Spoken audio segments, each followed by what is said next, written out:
আজকাল কর্মময় ব্যস্ত জীবনে কেউ কাউকে এক দণ্ড সময় দিতে পারেন না, আর দেবেনই বা কি করে।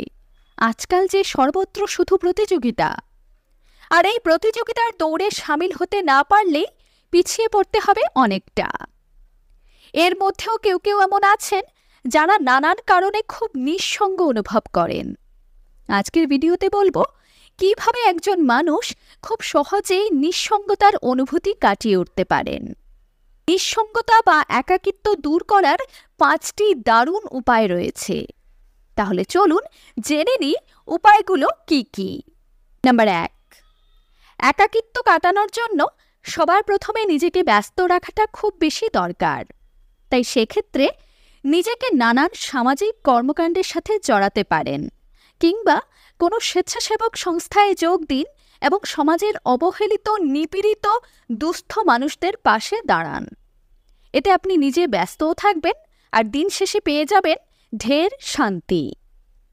নাম্বার 2, আপনি যদি একজন বরিষ্ঠ নাগরিক হয়ে থাকেন তাহলে আপনি আপনার শখের কোনো কাজ শুরু করতে পারেন, যা হয়তো চাকরি জীবনে সময়ের অভাবে চেয়েও করতে পারেননি।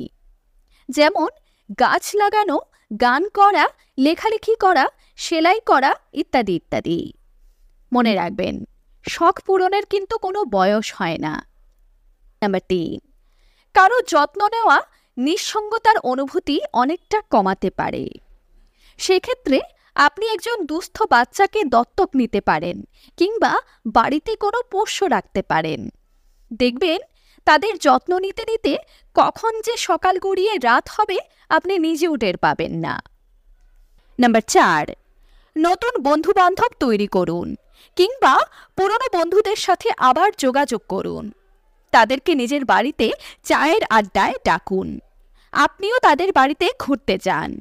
চুটিয়ে আড্ডা দেওয়া, গল্প করা, হৈ হুল্লোড় করা, পুরনো স্মৃতি রোমন্থন করা ইত্যাদি নানান উপায়ে একে অপরের সঙ্গ উপভোগ করুন। এতে আপনার নিঃসঙ্গতা শুধু কাটবে না, আপনার জীবন আর একঘেয়ে মনে হবে না।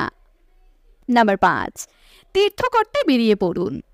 বিভিন্ন তীর্থস্থানে গেলে কিংবা ধর্মীয় কাজে নিজেকে যুক্ত রাখলে মানুষ মানসিক দিক থেকে অনেকটা ভালো থাকে। আর সেক্ষেত্রে আপনি কোনো সঙ্গী না পেলেও বিভিন্ন সংস্থানের মাধ্যমেও যেতে পারেন। সবশেষে একটা কথাই মনে রাখবেন, জীবনকে উপভোগ করতে পারলে জীবন কিন্তু অনেক সুন্দর। তাই যতদিন বেঁচে থাকবেন ততদিন জীবনটাকে উপভোগ করার চেষ্টা করুন। আমার এই কথাগুলোর সাথে একমত হলে কমেন্টে অবশ্যই লিখে জানাবেন।